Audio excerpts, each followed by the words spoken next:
Bruchim Abom, everybody. Good morning.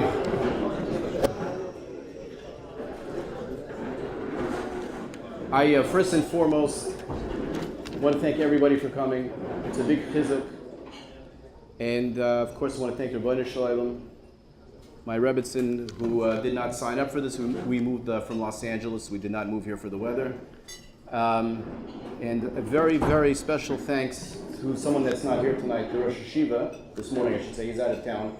He provided for us a very special place for the first 8 years that we were here in Miami, and we gained immeasurably from it, and I learned many things from it. Still have a lot to learn, but I want to thank the Yeshiva and Rosh Hashiva especially, who was unfortunately not able to be here. To Yisrael Abasor, who really was behind all of this. If I would have been arranging this, it would have probably been bagels and lox and paper plates and very basic fare. So I want to thank him for all the flair that he put in. Moishi also helped tremendously.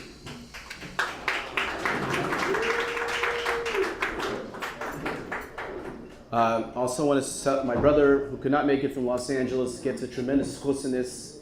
If it wasn't for him being metapel in Inyane Zvulun, I would not be able to do this, and I'm very grateful to him. To all the Rabbanim that are here, the Younger Light, Baruch Hashem, we have 8 now, and all the people in the last 3 or 4 weeks that I went around to elicit support. It's been, we're not all the way there.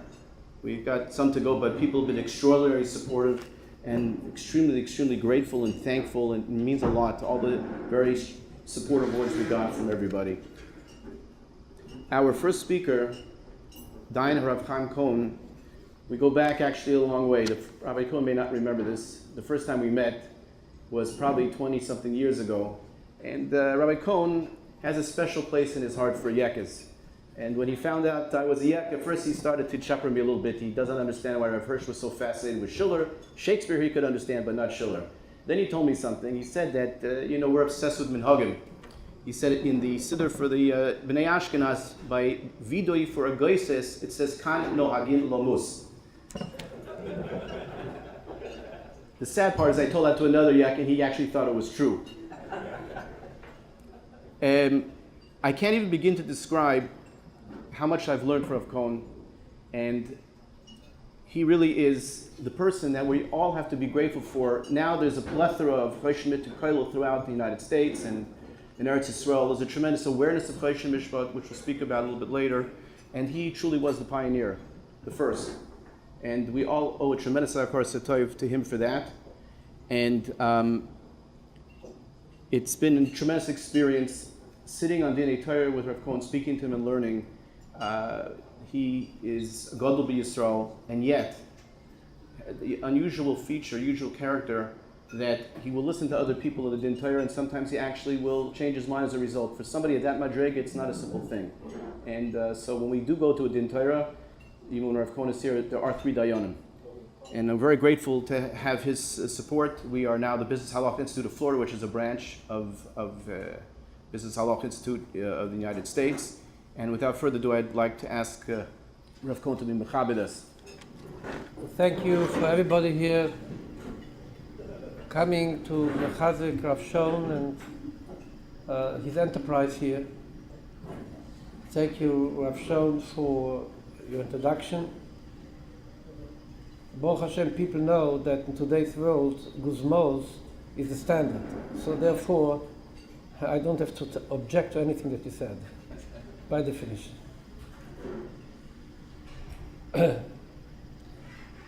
You see, being that there's no coincidence, I do believe that the fact that this occurrence takes place in Pasha Bechukoisai,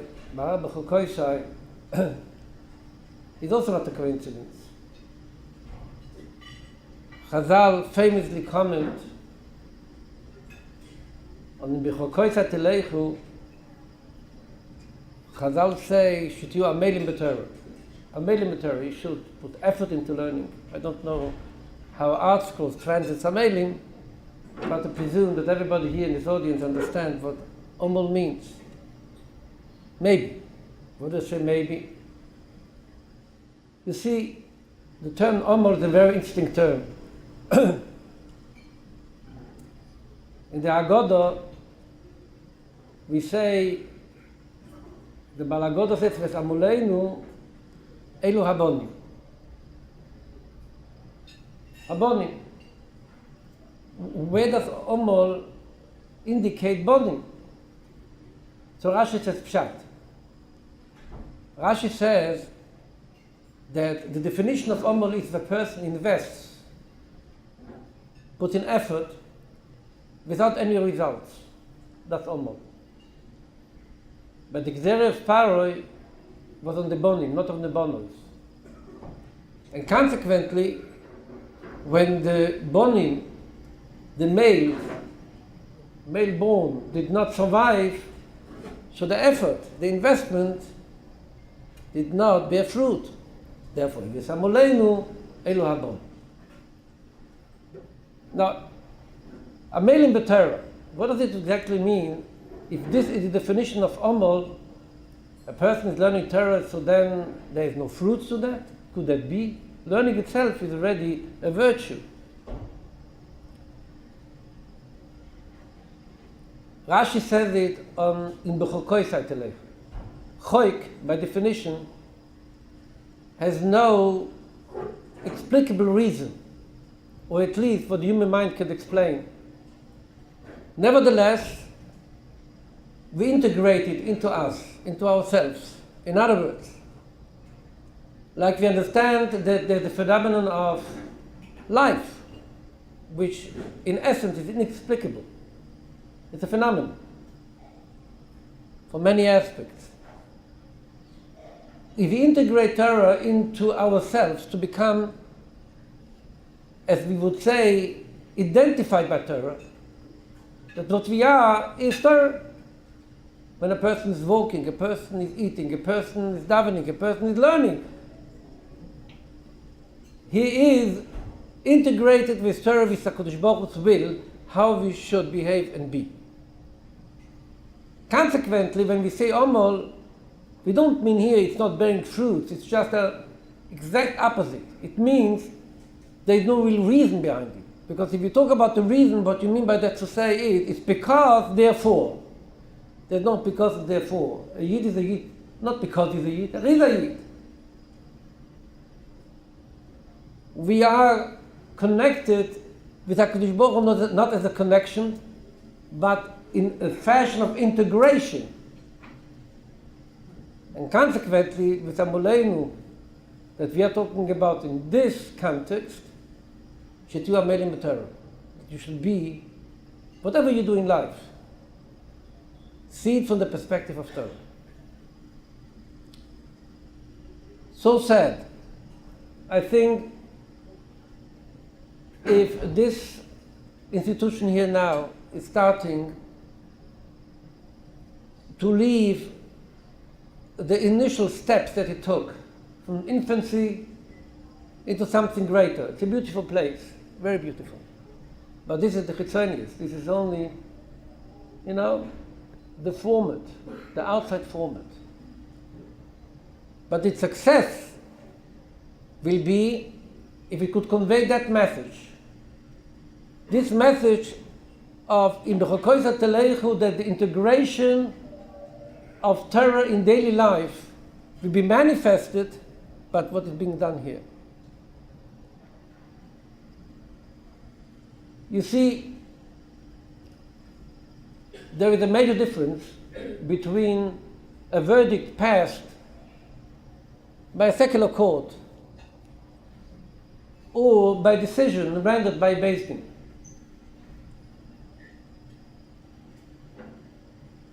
It's not, I would say, uncommon that people walk out from Beis Din saying, I don't understand why the psak came about like this. For that matter, maybe they say the same also when they walk out of court.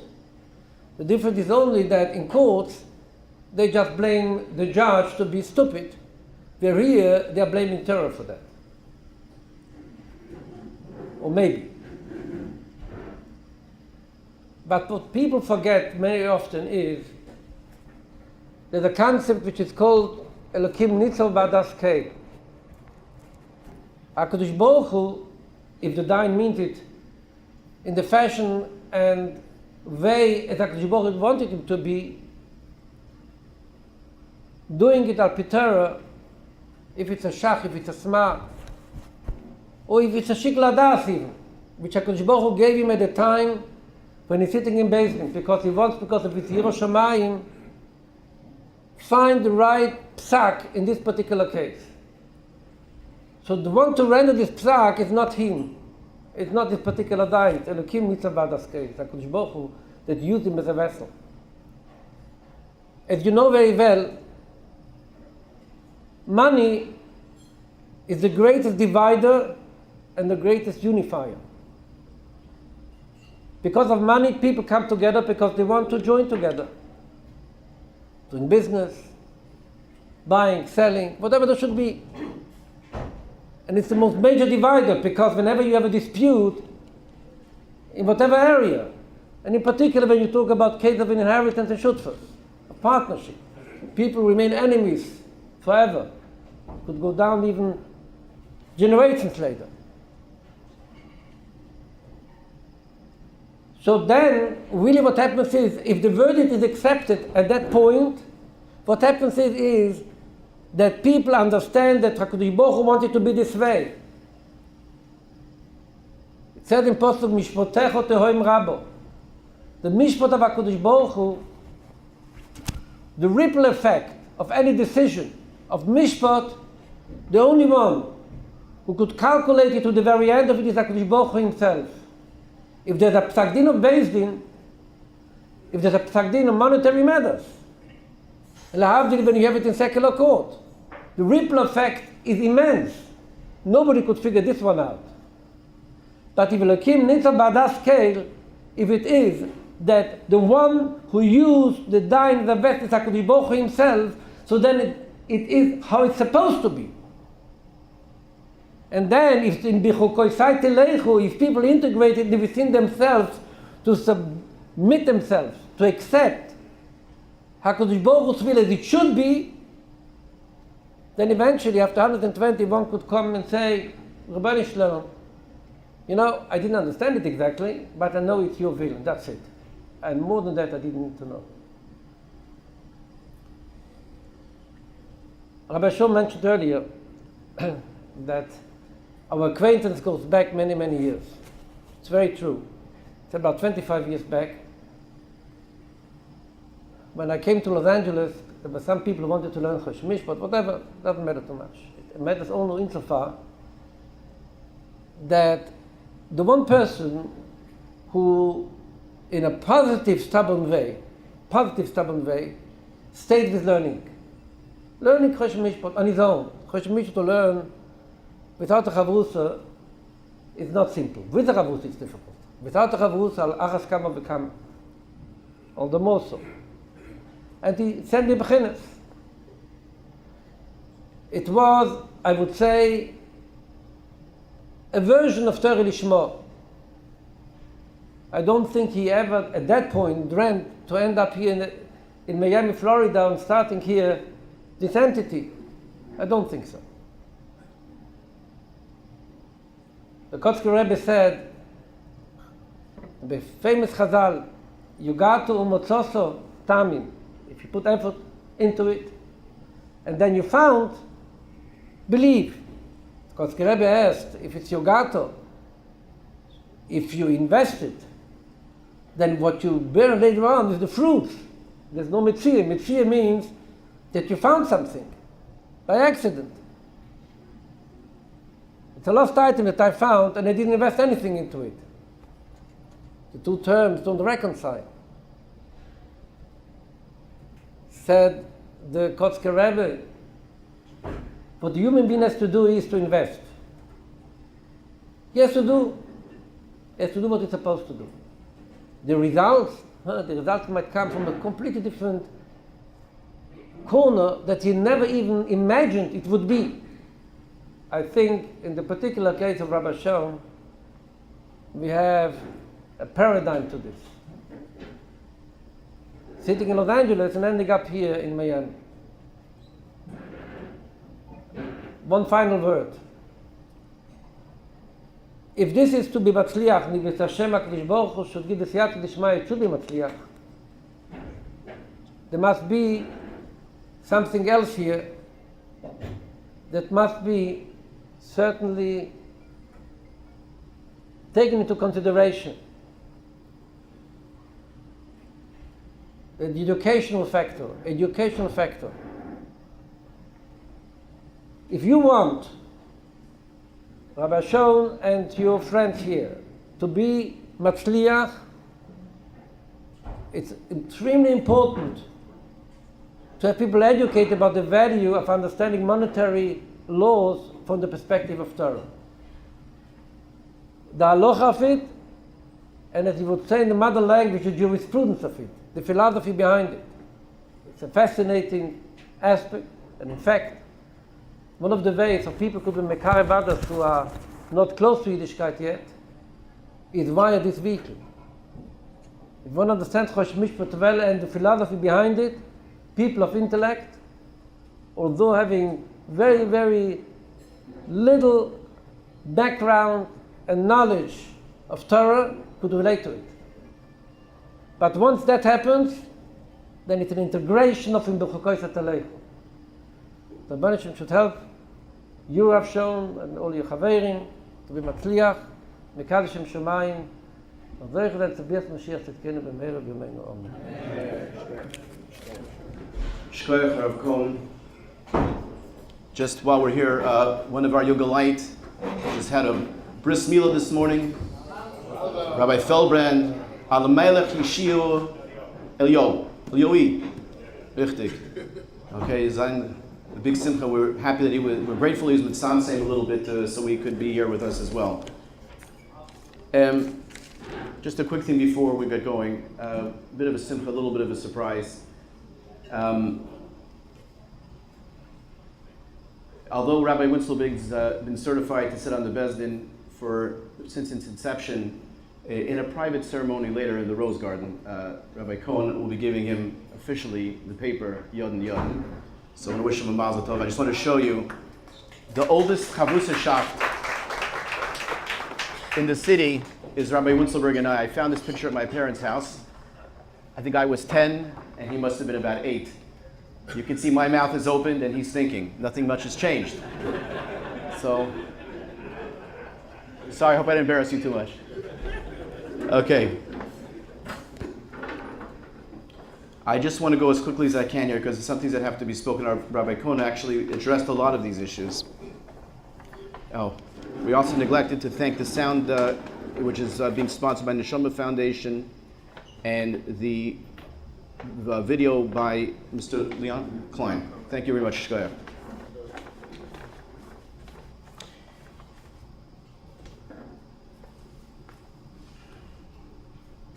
We have to be honest.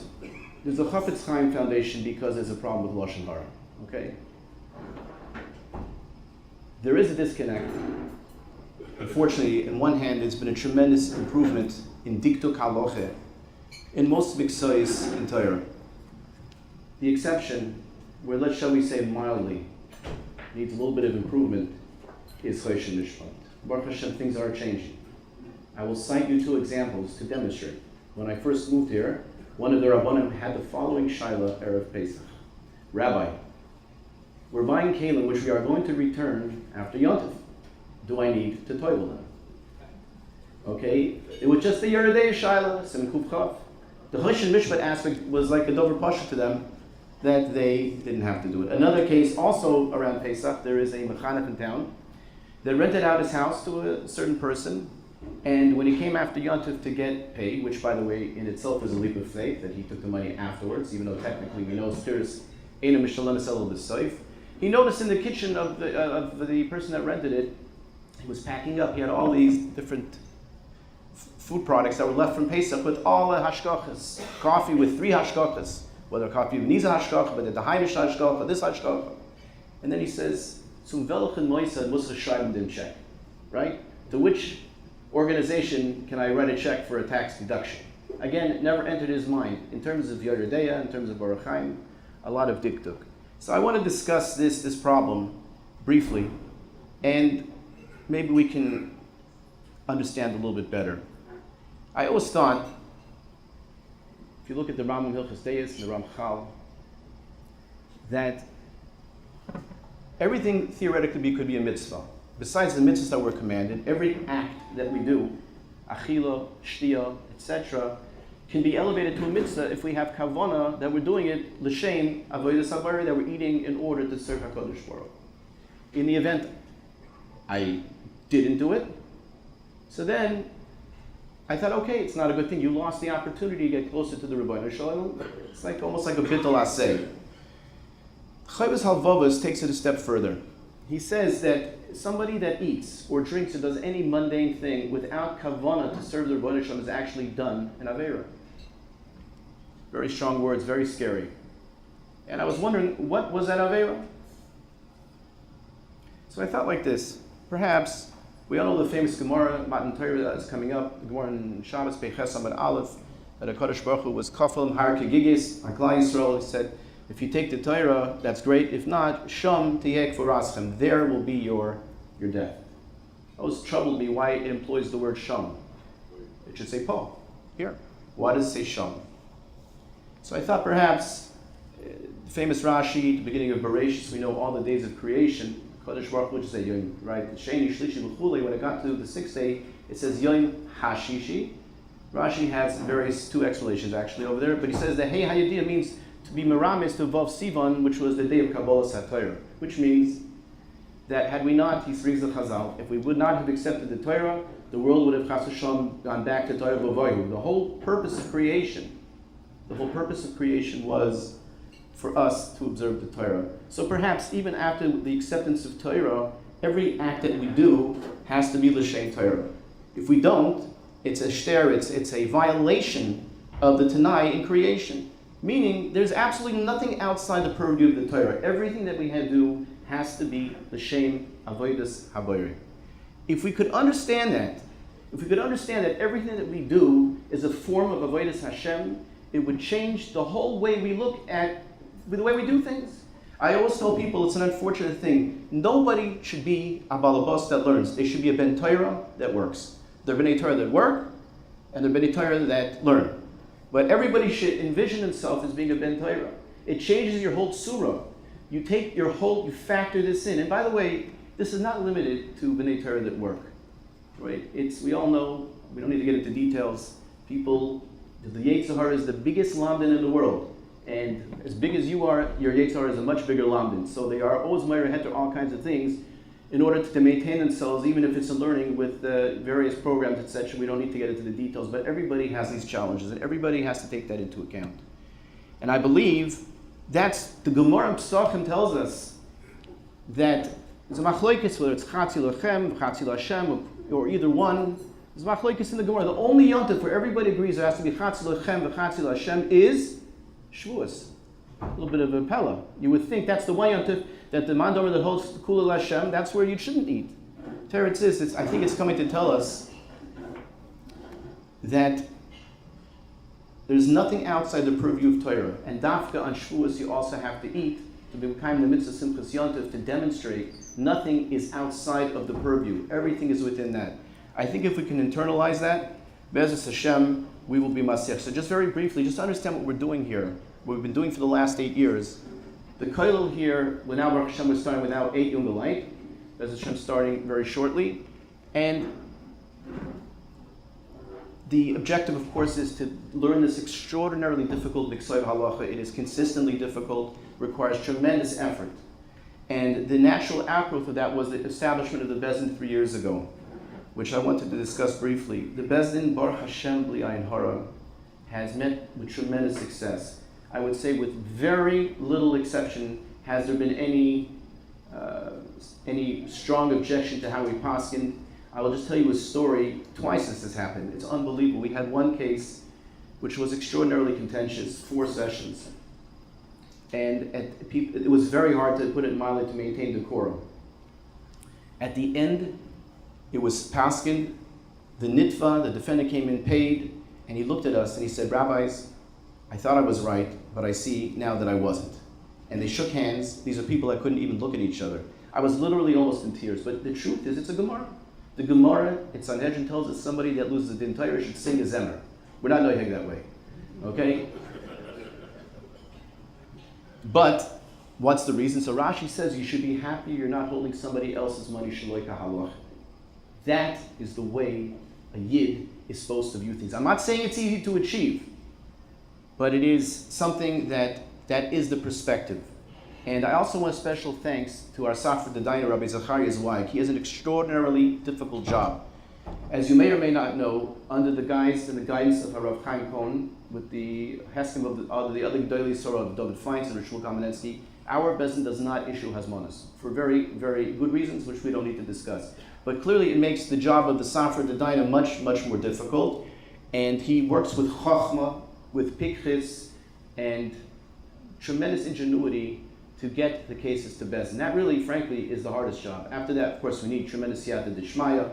We have to always maintain our fear. I told my colleague, Rabbi Winselberg, and the other dayanim, the minute we stop getting nervous when we have to paskin is when we have to stop.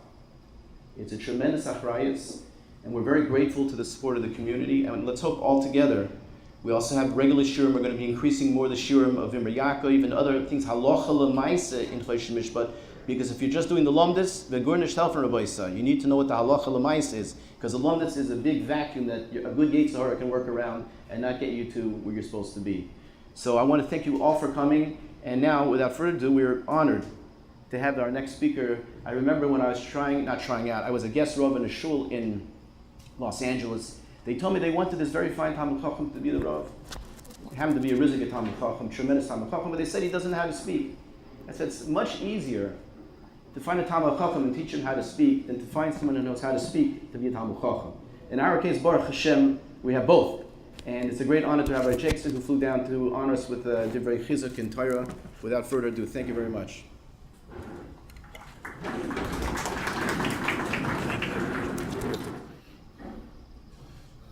Thank you so much. Good morning, everybody. B'Rishus the Rabbanim, the Dayanim, the Rosh Yeshivas, and all of you who are here today. At this event, I'm reminded of an old anecdote they tell about a very poor man who was starving.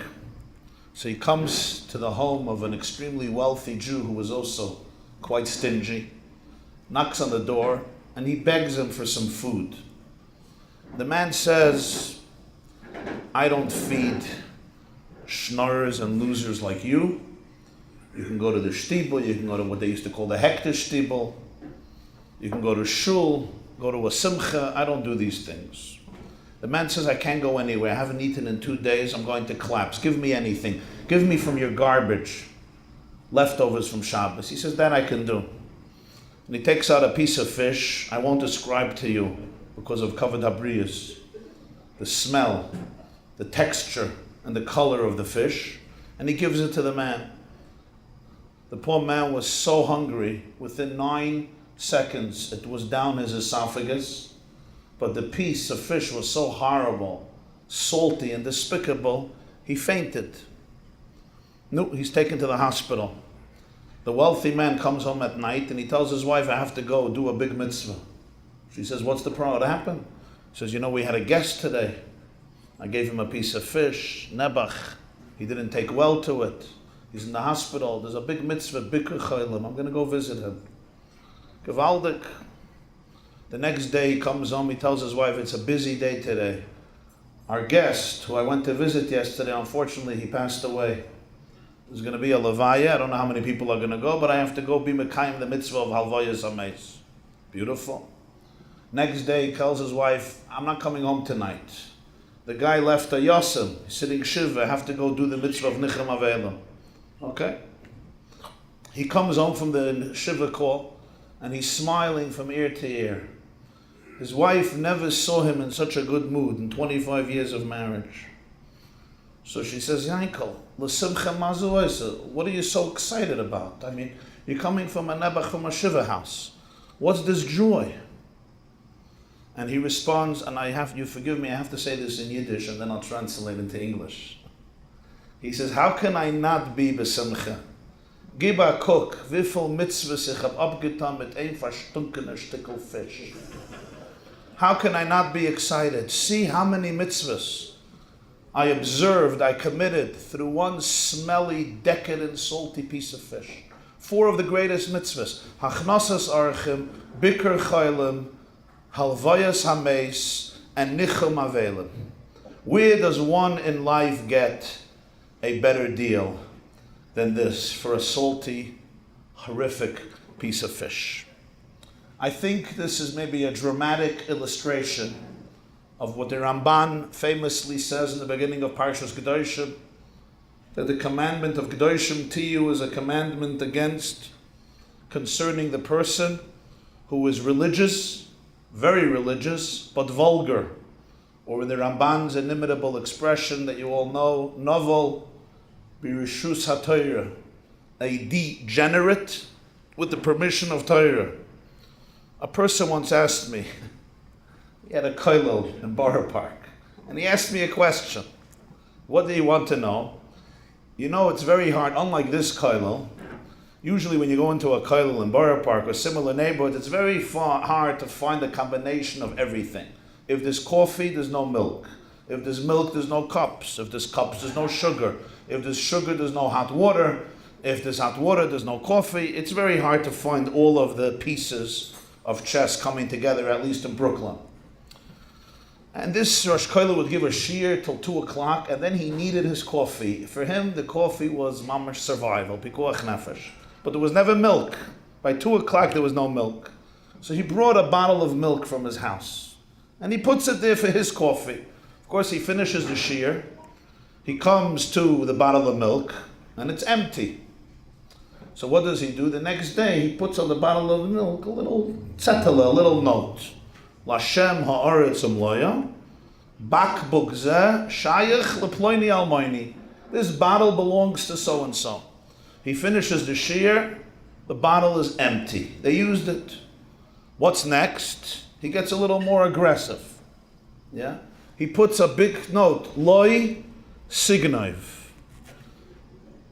The milk is empty. It's been used. The next day, he already puts on a whole macha. Loi signov is one of the Aseres HaDibros. Okay, actually, that's going of nefashis. It had to be loi signovu. But whatever he wrote there, it's an Isser Chamor. He's not Moichel. This is a crime against Torah. A long macha. He comes 2 o'clock, there's no milk. There's no milk. So somebody gave him a piece of advice. The next day he put a note, Cholov Stam.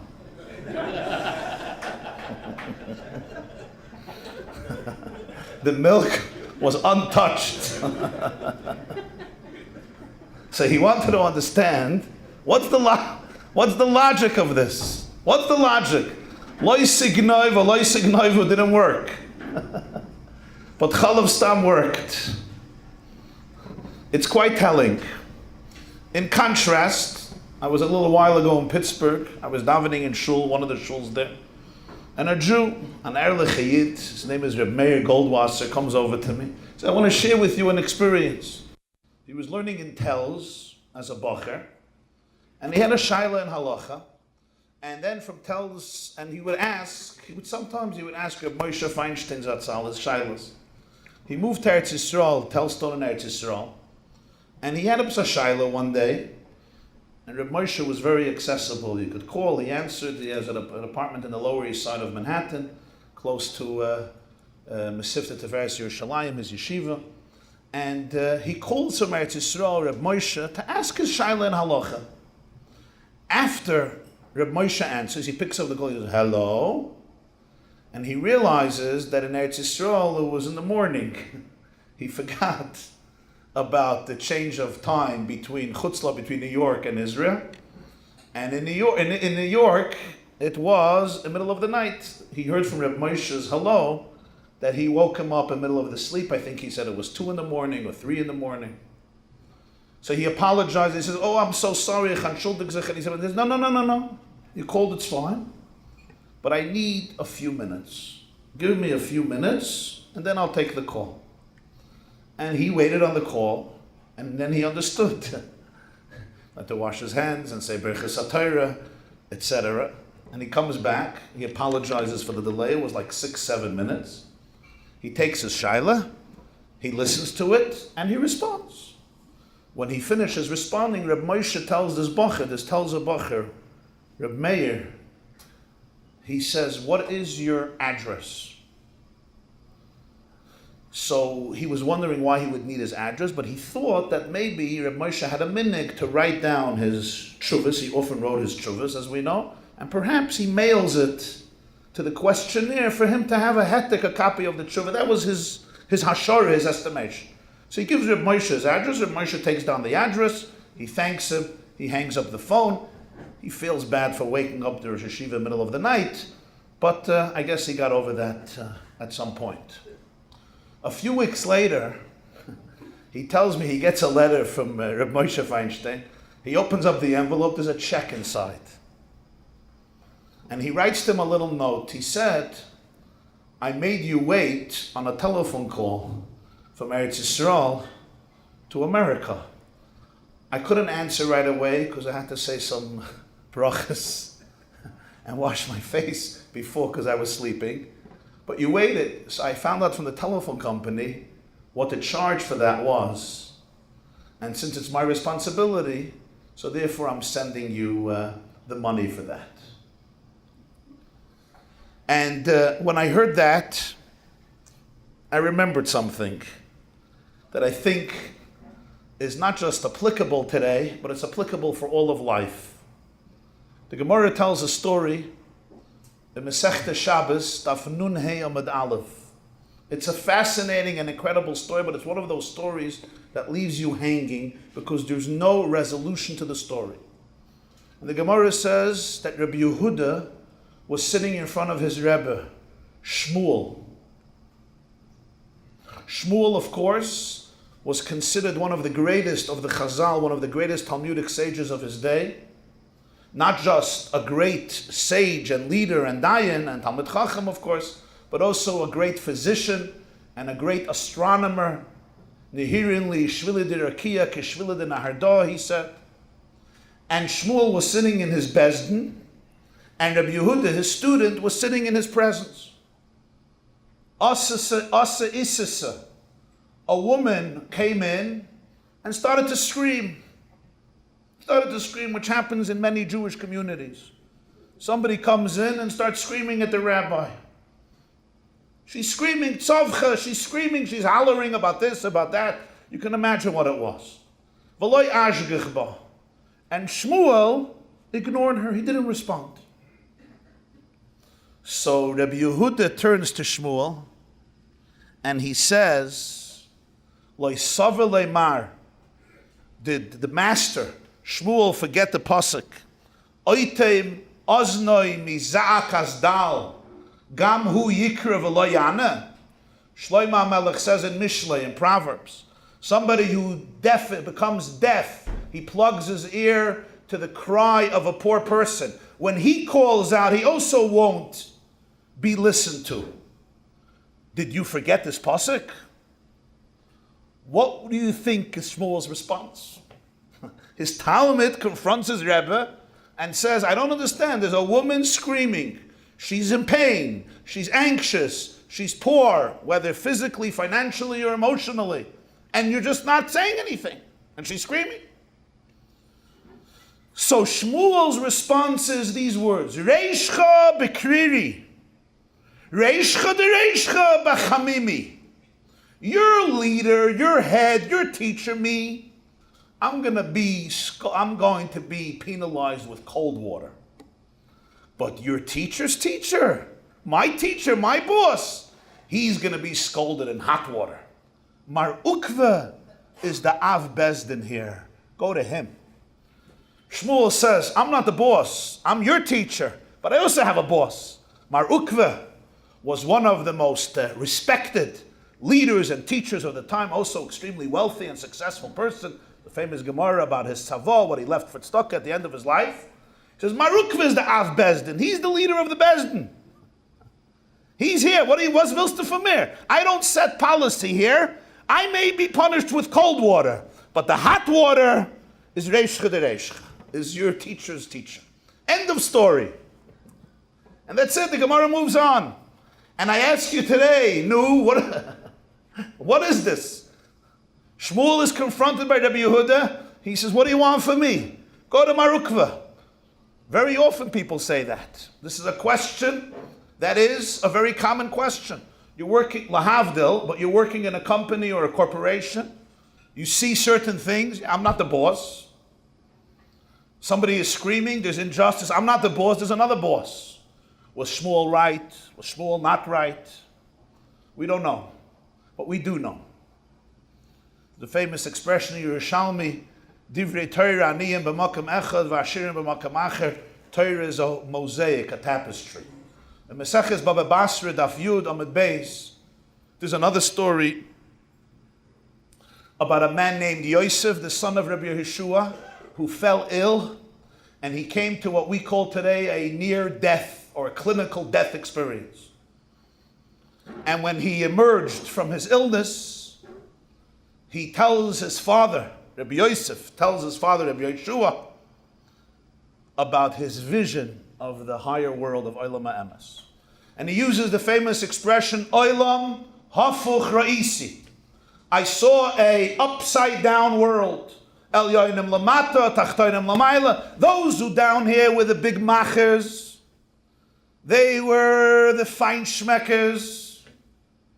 Over there, the Yepes weren't so prominent. Those who were downtrodden here, over there, they were raised to great prominence. So his father says, Lo olam hafach ra'isa, olam baru ra'isa. You saw a clear world. Here it's a Meshuggah Welt. It's a sane world. There was once a yeshiva bachel told Reb Chatzkel Abramsky Zatzal, who was the author of Chazoin Yecheskel on Tosefta. And Tosefta is one of the things that are not learned so much. The brises at the end of the Gemara, they're printed usually in the back of the Gemaras. So he tells Reb Chatzkel, he says, Sada, a farvorfen Tosefta. How do we say farvorfen in English? I don't know. Obscure. There's an obscure Tosefta. His response is going to work in Yiddish. He said, Nee. The Tosefta is nicht verworfen. Du bist verworfen. You're lost. The Tosefta is not lost. You're lost. And Olam Baru Ra'isa, you saw a good world. We see a Meshuggah world. What you saw was real. Comes Tosfos, and this is an unusual Tosfos. And Tosfos writes in Baba Basra, Pirish Rabbeinu Chananel. Rabbeinu Chananel explained the story, and he heard it.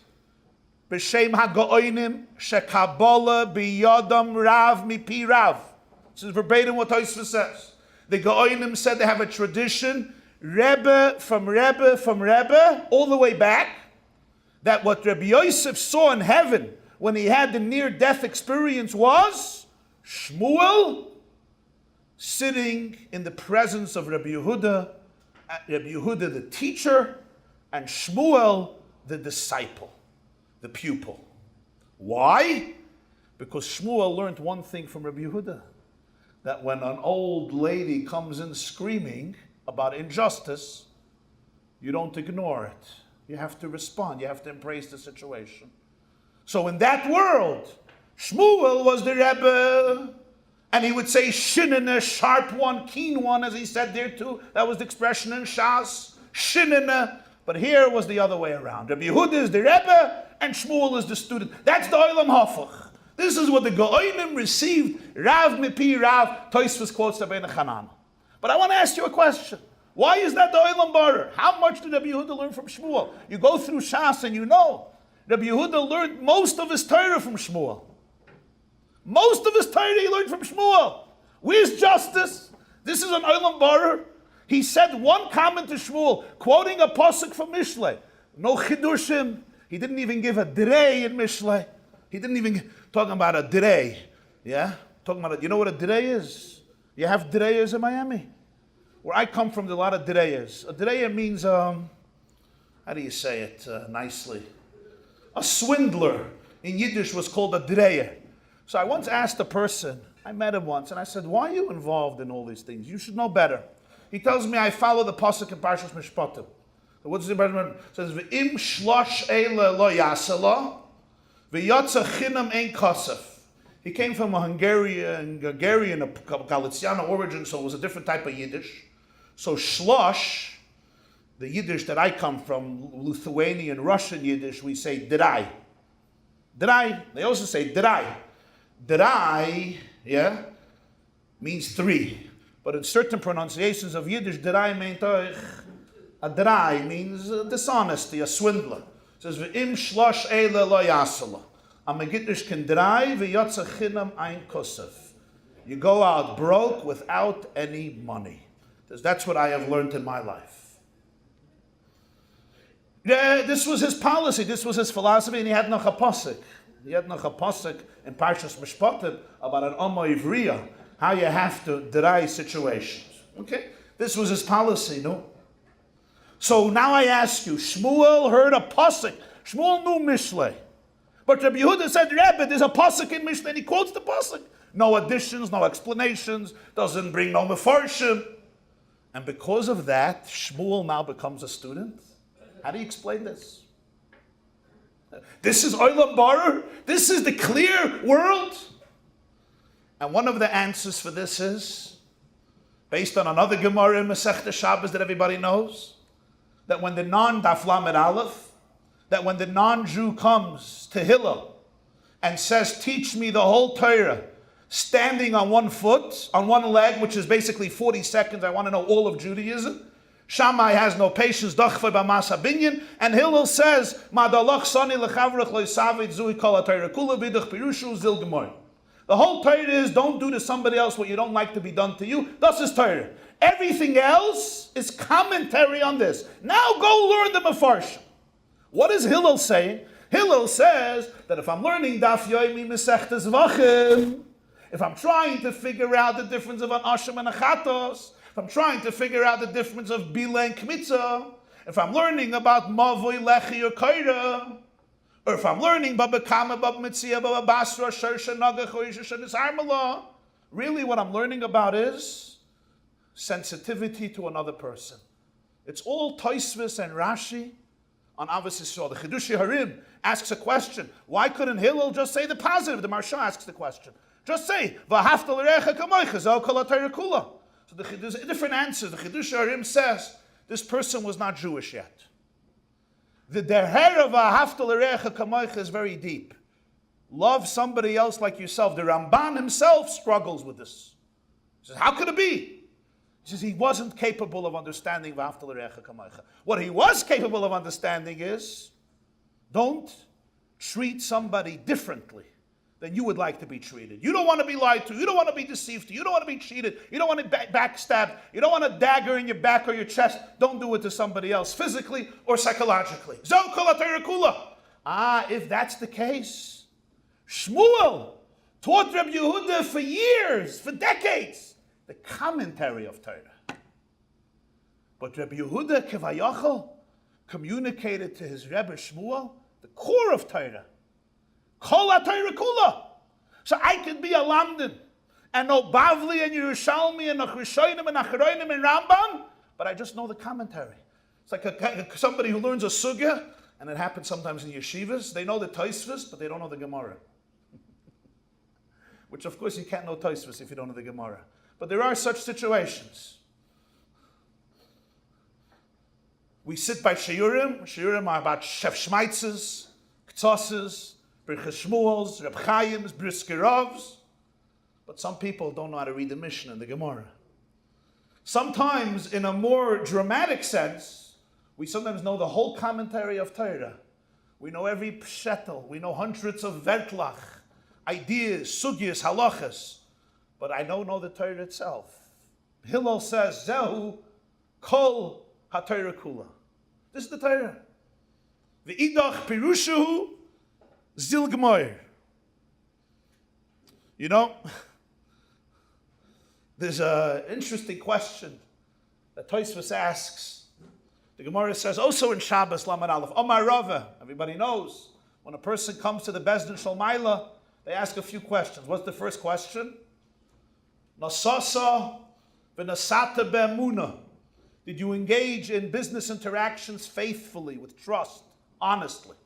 And then, kavati itim l'Torah, sakta b'pirya v'rivya, tzipisa l'Yeshua, afilu hachi yiris Hashem oitzra ini loy loy. Asks Tosfos in two places, Kiddushin daf Mem and Sanhedrin daf Zayin. Reb Hamnuna said, Ein tchilas dinoi shel adam elal divrei Torah. Rava and Reb Hamnuna contradict each other. Rava says the first question is about what's going on in business. Reb Hamnuna says the first din is Torah. Gewaldige question. What does Tosfos answer? The first payment, the first penalty comes for Torah, but the first question is business. But he doesn't explain why. Hagufa kasha. If they first take account of what's happening with Torah, so why is that not the first question? So the Mefarshim struggle with this. There's a Marsham, a Tabach, other Pirushim. But I once saw the author of Kitzur Shulchan Aruch, Shlomo Gansfried, wrote a sefer from Parshas HaShavua. It's called Apirion. In Parshas V'Eschanan, he explains Tosfos as follows. He says, Nasasa v'nasata be'emuna is a question as a hakdama to kavati itim l'Torah. It's a din in the question of Torah. Of course it starts with Torah. They want to know Torah, but the first question is going to be Nasasa v'nasata be'emuna. Why?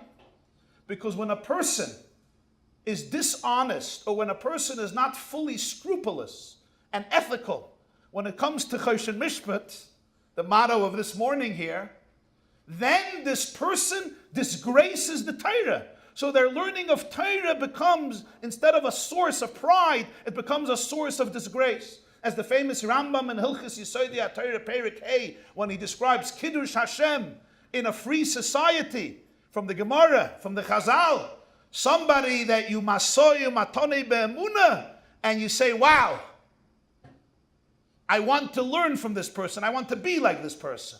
So the Nasasa v'nasata be'emuna is the first question, because without that, the Torah is nishkin Torah. Nasis loy, as the Gemara says in Yuma, sometimes the Torah itself could be nasis loy sama mavas, because it didn't touch the person.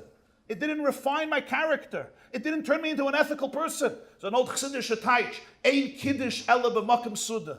We all know Shabbos, we have to do kiddush in the place of the meal. So if I do kiddush in shul, and then I want to continue the meal at home, unless I started the meal in shul, or I do kiddush again, there's a problem. Kiddush has to be b'makom suda. So in Psachim, there's the reasons, the Rishonim, the Gemara and the Rishonim explain the reason for this. But there's also a remez, a spiritual metaphor, a spiritual hint here. Ein kiddush ela b'makom suda. In Yiddishkeit, there's no kedusha if it doesn't permeate the place of the meal. Sometimes people in shul, they close their eyes and they scream, Kadosh, Kadosh, Kadosh. Nekadosh is simcha ba'olam. Baruch kvod Hashem im kaimai. My kiddush is stupendous. My learning, my davening. When I come into the office, suddenly I become an undomesticated wild beast. I come home, I insult my wife, I scream at my kids. I go to business, I sometimes lie, cheat, deceive, backstab, lashon hara, rechilas, hasagas gvul. I come to mincha, ooh, kadosh. Ein kiddush ela b'makom seuda.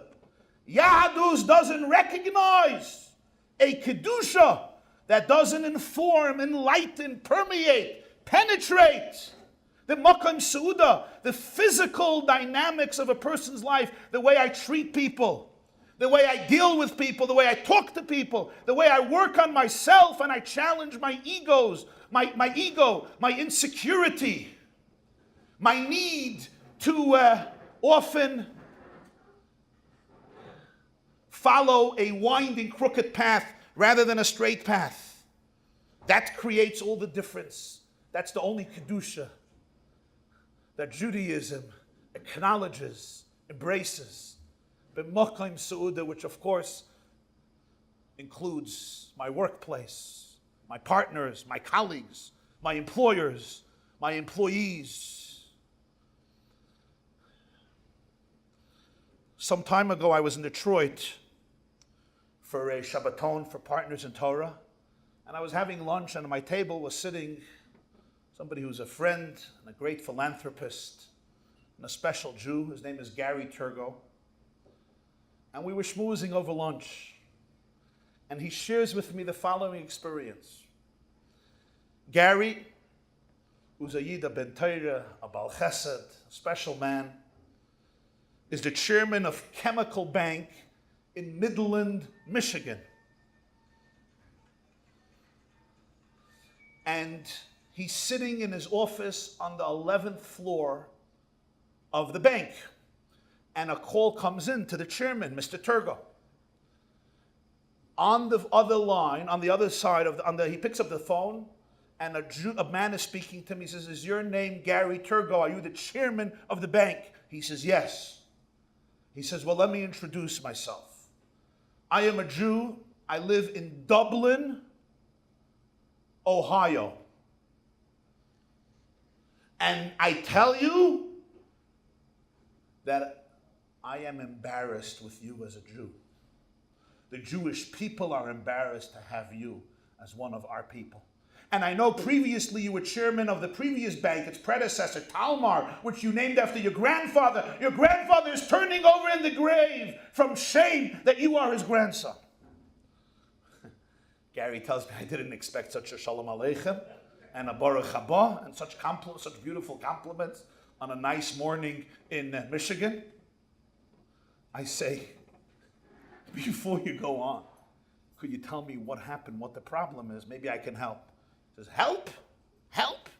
Disgusting, despicable, and it's your bank. He says, please relax and tell me what happened. Maybe I can help. So I'll tell you what happened. I'm 91 years old. My wife died not long ago. We have no children. There's nothing left after us. But 40 years ago, we built a home together. I needed $40,000 loan to build our home in Dublin, Ohio. And I took out a loan, I took out a mortgage for our home. Today the home is worth close to $1 million. I never defaulted paying a mortgage for even 1 month. For 40 years, every month I sent in my check loyally and faithfully. 8, 9 months ago, my wife died. And I got disoriented. I lost my balance, my rationality a little bit. And for a few months, I was just not taking care of basic needs. I didn't have the capability and the mental space to take care of my mail. But a few weeks ago, I opened my mail from all these months, and I saw that for the last few months, I wasn't making my payments for the mortgage. And I owed 7 payments for 7 months. So what did I do? I took a checkbook and I wrote out the full payment for all the 7 months. I explained what happened. I was disoriented. I'm sorry for delaying the payment. Here is my payment. I get a letter back from your bank. We're sorry. The home is up for foreclosure. I write back, I don't understand. I paid up these 7 months, too late. It's up for foreclosure. Because this is your bank. This is what you do to a 91-year-old Jewish widower who has nothing but his home. Gary says, please give me your address, your name, your number. Let me see what I can do. He hangs up. He goes down to the 4th floor where they deal with foreclosure. He asks the person there to put in the name. Person puts in the name. It comes up, and he says, yeah, it's up for foreclosure. Gary says, listen, could you tell me how much he owes on this entire home? With all the penalties, with all the fines, how much is owed on this home? Person looks up and says, $5,200. He says, okay, just do me a favor. Forget this foreclosure. Leave it alone. Cancel it out. It's done. He says, we can't. The mortgage was bought by a servicer. It's out of our hands. It's not ours. There's nothing we can do. Gary says, here's a check. $5,200. He writes out a check. Overnight it to the servicer who bought this mortgage. I'm taking it. You make sure it goes back, a message goes back to this Jew, this 91-year-old Jew in Dublin, and send him the news and all is taken care of. And Gary wrote a note. Your home was paid off for completely. Forget this 7 months, take back your check, it's fine, we're not depositing that. Fines, penalties, all covered. You owe not a penny on this home. May you enjoy this home for many long, happy, prosperous, and healthy years. Gary Turgo. And it's overnight to the servicer. All is settled. Gary says, make sure you confirm with me when it's done. Make sure the Jew gets my note and the message that the home is his. Great. Done. Life moves on. He tells me around a year later, he gets a call one day. A man introduces himself as a lawyer who practices in Dublin, Ohio. Is your name Mr. Turgo? Yes. Do you remember a Jew in Dublin by this and this name? He says, you have to remind me. He says, this is a man who almost lost his home, $5,200. He says, yeah, of course. Was it settled? Did the man get the note that everything was taken care of? He says, yes. And I'm here to tell you that this person died yesterday. And he has no family, he has no children. He says, I'm so sorry to hear. Is there anything I can do? Is everything fine? He says, yeah, there's not much you can do. But I want to tell you a few days after he got that note, he called me. And he said, we have to change the will. And he changed his will. His final will and testament he changed. And what he put in is that this home should go to Gary Turgo to distribute to any charity of his liking. So now you have a home, and tell me what you want. It's your house. How much is the house worth on the market? $850,000. Gary tells me, he says, Rabbi Jacobs is not bad, $5,200. I got an $850,000 home. Not such a bad investment deal. And the lawyer says, what do you want me to do? So Gary says, put it up. Let's get the money. And I'll distribute it to charity. The man says, great. But Gary says, I need to ask you one thing. What was his passion? If he would give it to charity, what was his passion? And he says the charities he used to give went to Israel. So Gary said, okay, take the $850,000. He split it up between 10 moizdas, holy moizdas in Israel, of Torah and tzedakah, including yeshivas and kollalim. And, as he told me before Pesach, they each got their check and the $850,000 were distributed. Before he gets off the phone, the lawyer says, Mr. Turgo, can I share a personal feeling? Sure. He says, I'm a Catholic man, a faithful Catholic man all my life. I read the Bible attentively and I know it well. I never understood, why did God make the Jews his chosen people? Why them? What did they do? Why them? As far as the Bible is concerned, they don't stop sinning. They're revolting. They're always complaining. They're chronic complainers. They appreciate nothing. And I didn't know, why did God make Jews the chosen people? He says, now I know. When I saw your behavior towards this man, now I know why you were the chosen people. That, my friends,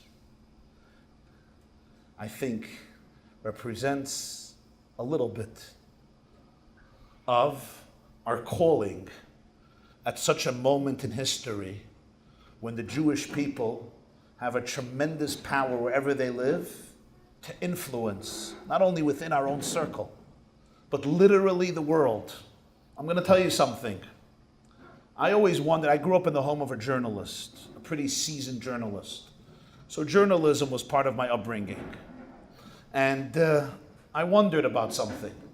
The greatest community of Muslims in the United States is where, you know?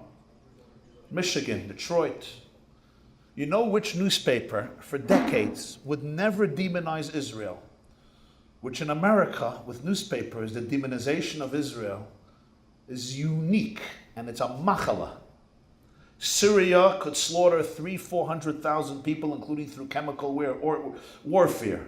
But the condemnations of the United Nations and the media with Israel is uniquely biased. But the Detroit Free News, which is read by millions of Muslims, was always supportive of Israel. And it was a pella by me, because usually you service your clientele, your advertisement base. You want your readers to be happy with you.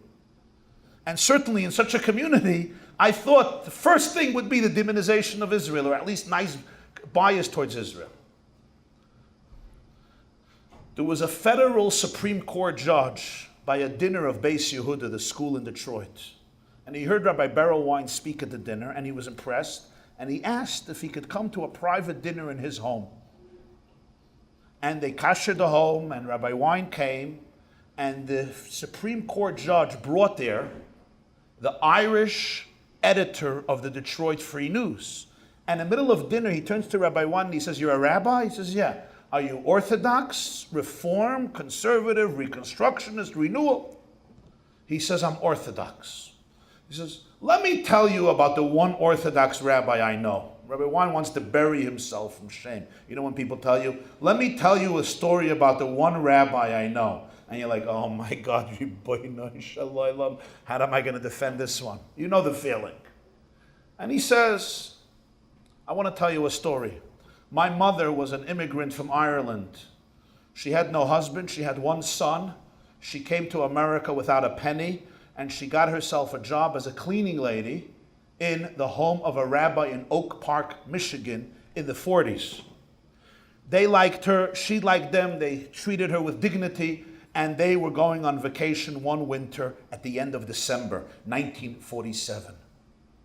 And they asked her if she wants to stay in the house. She had no home. She said, yes, she'll stay in the house. She'll look after the home. And they went on vacation. They came back from their vacation December 25th, 1947. The rabbi is driving with his wife and children. And they come by their home. And in front of their home, they see decorations galore. Santas and trees and lights, a lebedik and freilich. Kol misha lo'ira, those decorations in front of their home, lo'ira, decorations miyamav. And the rabbi innocently says, "This is funny, it looks like our house, but it's not our house. He only drove here, 900,000 times, it's not our house." So he goes looking for the real house. And it dreht sich, and dreht sich, and dreht sich, and dreht sich, and dreht sich, and dreht sich. And there's no home. Hayela deinenu, habayis einenu. His wife says, "What are you doing? Let's go home." He said, "I went home, but it's not our home." They go back. "No, it's not our home." And they're looking. "You know what? Let me check out this home. Maybe it is our home." And he parks and he gets out and he goes to the door. "It's my home." They walk into the home and it's decorated from inside, from outside. Mebayis or mechutz. Yeah? There was once a big Rav who came to a Reformed temple in Germany, and the rabbiner was showing him over the temple, and he says, "Mamish vitevas noyach, koifer mi bayis u mi bachutz." He says, "What do you mean?" He says, "The kfir is in a veinik, and oisen veinik." It's mamish. This was koifer mi bayis u mi bachutz. And he walks in, and the cleaning lady, the Irish cleaning lady, goes over to him. Says, Rabbi, I'm so sorry. Let me tell you what happened. And I feel so bad. I realize you're coming back December 25th, and you're the only home that's not decorated. And I felt so horrible that you and your children will not be able to experience the spirit and the sweetness of the holiday. But I only had $10, so I ran to the store and I bought everything I can get for $10. I think I didn't do such a bad job, but I know you'll give me more money and we'll get much more stuff, and tomorrow we'll decorate it even more, but at least I wanted you should come home to this beautiful feeling of the holiday." And the rabbi looks at this woman. His children was there. He says, "Could we go to another room for a moment?" They go to another room. And he says, "Listen, I can't thank you enough for your kindness, your sensitivity, your empathy, and your thinking about us. But let me just explain to you something. If my community walks by this house and sees this, they will think one of three things. I went senile, I'm absolutely crazy, or I converted to Christianity. Whatever they think, I lose my job. Besides, I'm a Jew, and this doesn't really work for us. I really need your help. We got to take this down ASAP. She says, when? Like in a week? He says, no. Now as an NOW. Tonight, I need your help. We got to take down everything. But I will never forget your thoughtfulness towards my family. And he puts his hand in his pocket and he takes out a $100 bill, which in 1947 was something like $5,000. And he gives it to her. And he says, this is just a small token of gratitude and appreciation for your kindness to my family. You spent $10, but I wanted to show you our love and our appreciation. Here is $100 for you.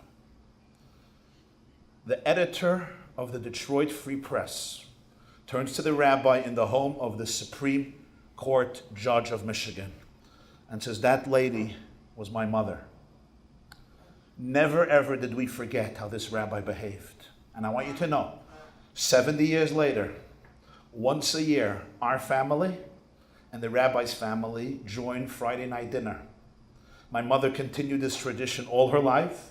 I continued the tradition all my life. My children continue it with the children of the grandchildren of the rabbi. He says it's true, the Shabbat dinners changed somewhat in character. Those grandchildren are a little bit on a different level of Yiddishkeit. But I want you to know that's where we go once a year to commemorate the friendship. And I want you to know one more thing. As a result of that, I made a decision that nobody is going to demonize Israel on the pages of my paper. Because what's Israel? Israel is the place where Jews live. And I know how Jews live. And since I know how Jews live, I kept a certain editorial standard in the newspaper. And I thought to myself, 6 decades later, millions and millions of people were affected positively towards Israel, towards the Jewish people, were speared. The rhetoric of hatred, bias, anti-Semitism, bigotry, racism, and discrimination for a little small country trying to defend its 7 million Jews 70 years after Hitler. But how did it happen? It happened because one rabbi treated one cleaning lady, an Irish woman, with extraordinary empathy, sensitivity, honesty, and respect, inspired by the ethical morality that every siman and seif in Choshen Mishpat, all the way from Dayanim, all the way till the end of Moiser, Malshin, Chayvel, Bechaveda, all the whole Choshen Mishpat. Every siman and every seif espouses and displays and manifests in one form or another, or in the words of Hillel, Mada loch sani, lechavrach loy savid, zehu, kol ha-Torah kula. I'm going to conclude, my dear friends, with one final story that I personally love. I come from New York. I grew up in New York. In New York, there are some, how do I say it? I'm talking about Lashon Hara. I'm not going to start speaking about Lashon Hara, about my hometown, New York. But you know, there's some, people are not always relaxed in New York. Let's put it that way. They're not always relaxed, right? Florida is a little more relaxed. Maybe it's because global warming has arrived to Florida, not to New York. Whatever the reason is, but somebody once asked me why people in New York are uptight and depressed and nervous, and I said, you would also be if the light at the end of your tunnel was New Jersey. There is a very prominent New York lawyer whose name is Ben Bronfman. And he maintains a high profile, and he's an interesting character, a chevreman, speaks his heart, speaks his truth. And one day, he was phoned by a renowned celebrity, a rap star who's known as Puff Daddy, who was involved in some ma'asim tovim, which I won't elaborate upon, some years ago. And he was being tried, and it was a serious case for him. And he calls Brafman. He says, I want you, Ben, to represent me. Money is not an issue, of course. You're the man. You're my lawyer. Ben said, okay. He says, but there's 2 conditions. Everyone who works for me, there's 2 conditions. Condition number 1, I need every telephone number of yours. Even the telephone numbers only your wife has, I get. Number 1. Number 2, you work for me 24/7. 2 in the morning, 3 in the morning, 4 in the morning, When you're a world-renowned celebrity, you're also entitled to be a Meshugana. 24/7, whenever hour I call, you're available. Ben looks at him and says, the first condition is fine, I can give you all my numbers. The second condition, we have to mitigate, it's 24/6. Says, why? Says, I observe the Sabbath. I'm an observant Jew. Sabbath, there's no work. It's 24/6. He says, no. For me, it's 24/7. He says, I'm sorry, but this is God's day that he gave the Jewish people. There's no exceptions. It's nothing personal. I don't do this for anybody ever. I don't take cell phones. I don't look at the phone. I don't do faxes, no emails, no texting, no WhatsApp. Garnish. He didn't use the word garnish. Nada. Brafman says, you got to make an exception. I can't work with somebody if it's not 24/7. He says, get another lawyer. He says, I want you. He says, if you want me, it's 24/6. He says, no, I want you 24/7. Called chutzpah. He says, it's either me or somebody else, but if it's me, it's 24/6. So poor Puff Daddy says, okay, 24/6, but what if it's an emergency? So he says, no problem. I have a fax machine at home. Send the fax. I'll read it. If it's a real emergency, I'll make sure they get back to you. He says, but how are you going to know it's an emergency? You have to pick up your phone. He says, explain it in the fax. He says, no. Okay, I want you, I'm taking you. This was the middle of the week. Friday night, Ben sits down to make Kiddush. Or stands up to make Kiddush. Shalom Aleichem, Eishes Chayil, picks up his cup, Yoim HaShishi Vaychul HaShamayim, his wife, his children, his Eineklach around the table, and suddenly the phone rings. He has a hunch. It's Puff Daddy Friday night calling him. It rings twice, it rings 3 times. Okay. He ignores, he's middle of Kiddush. Finishes Kiddush, they wash, it's ringing. It rings 10 times, it rings 20 times. One of his children counts. It rings 1,000 times. Now you understand the patience that it takes, right? To ring today, in today's day, to have a phone ring, I mean, you could just put it down and let it ring, or have one of your 900 servants hold the phone for you. 1,000 times it rang. Needless to say, Ben did not pick up the phone. But at this point, he knew it was Puff Daddy. It was not a hunch anymore, and Ruach HaKodesh was unnecessary.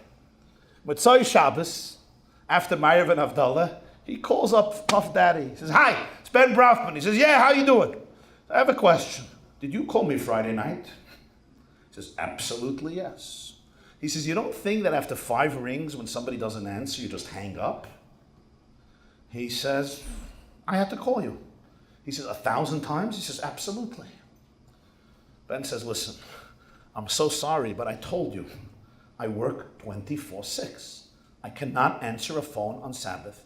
Was it an emergency? He says, absolutely not. So why did you call me 1,000 times? That's what I did. He says, well, I apologize, but I can't do it now. I can't do it in the future. Saturday night, I can call you. Just remember that. And I'm so sorry, because I know you called 1,000 times. He said, why are you sorry? I just made money because of you. He says, what are you talking about? He said, I made a bet with my guys that I'm going to call, and you're not going to pick up. And they said, for sure he's going to pick up. 1,000 calls, the money he's getting for you in a week could support him, his children, his grandchildren. He's going to pick up the phone. And I said, no, you don't know these Jews. You don't know these Jews. He's not going to. And we made a bet for $10,000. And he said, you didn't pick up the phone, and I got a fast $10,000. No complaining.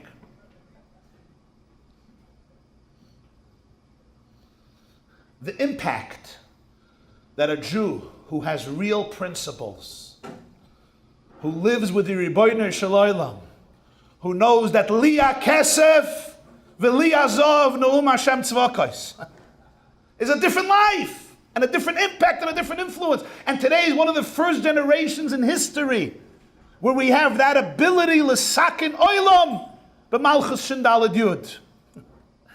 I have to tell you, as chatoy, I know, as animasker hayom, something happened. I needed a ticket to go somewhere, and it was a very expensive ticket. So I called a friend who deals with tickets, And I asked him if there was an organization bringing me, and they couldn't get a ticket, it was hard. So I called a friend, and he tells me, I'll get you the ticket. I'll get you the ticket for $1,400, business class ticket, all good.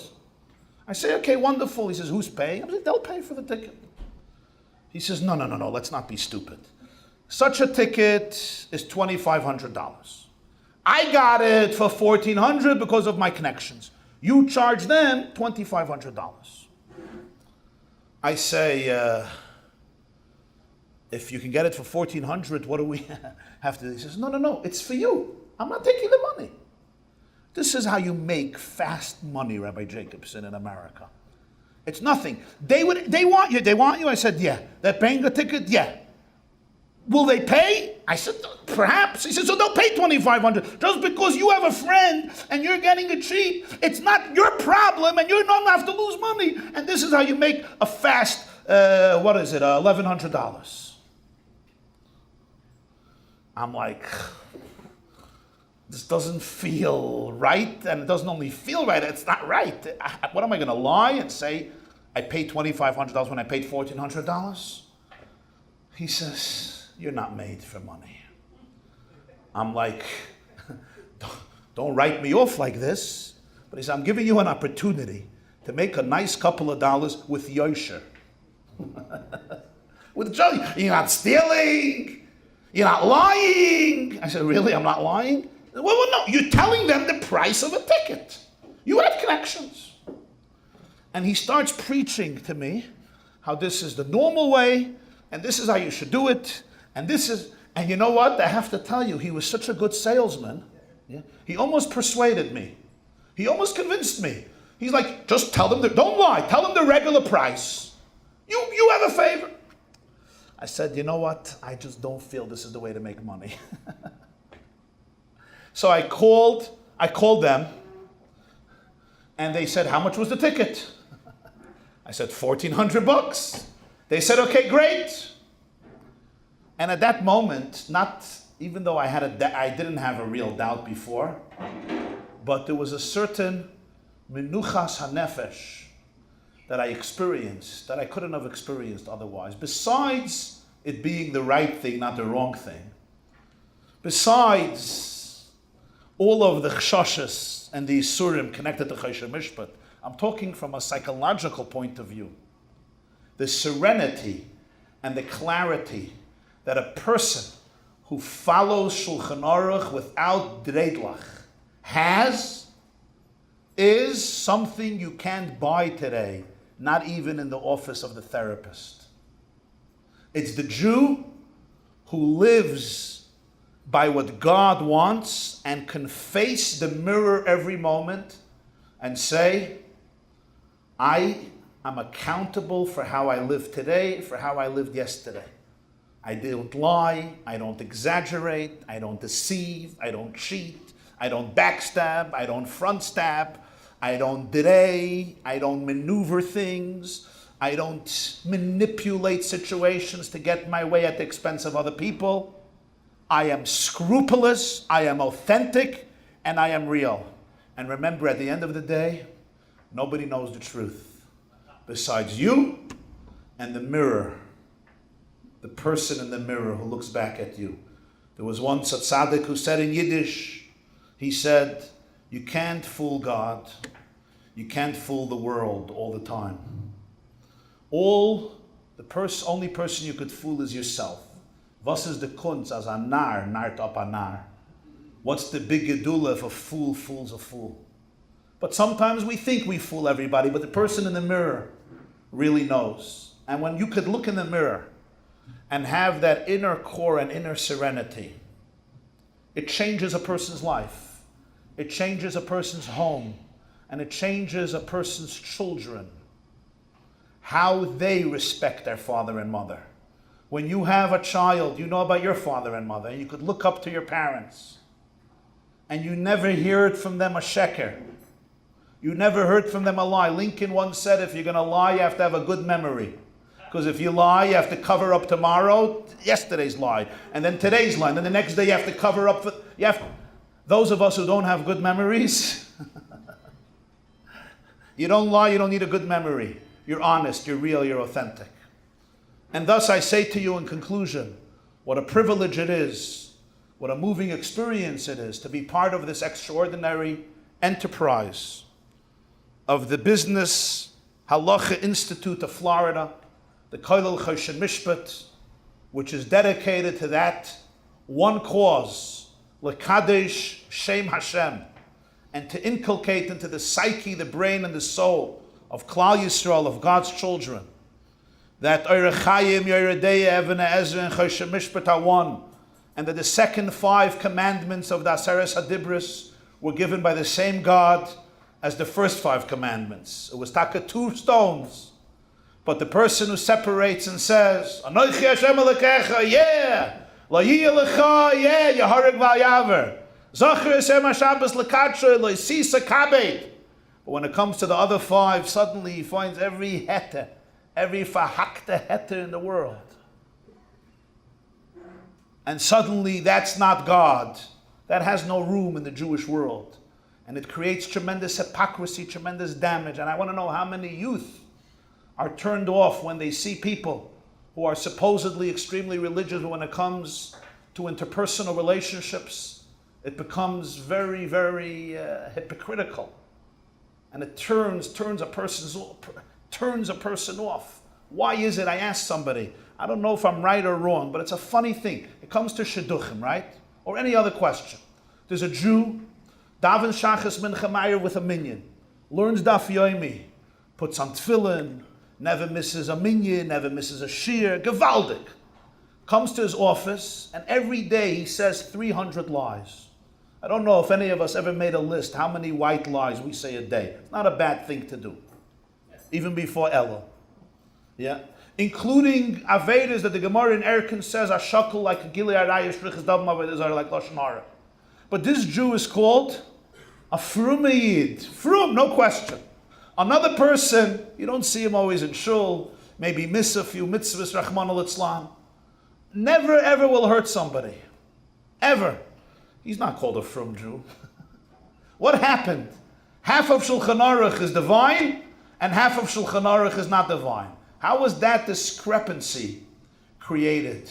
I don't know. But I don't think it's real Judaism. And this movement to reverse that in people's minds and psyches is incredibly powerful. Techzakna Yedechem, may you go from strength to strength.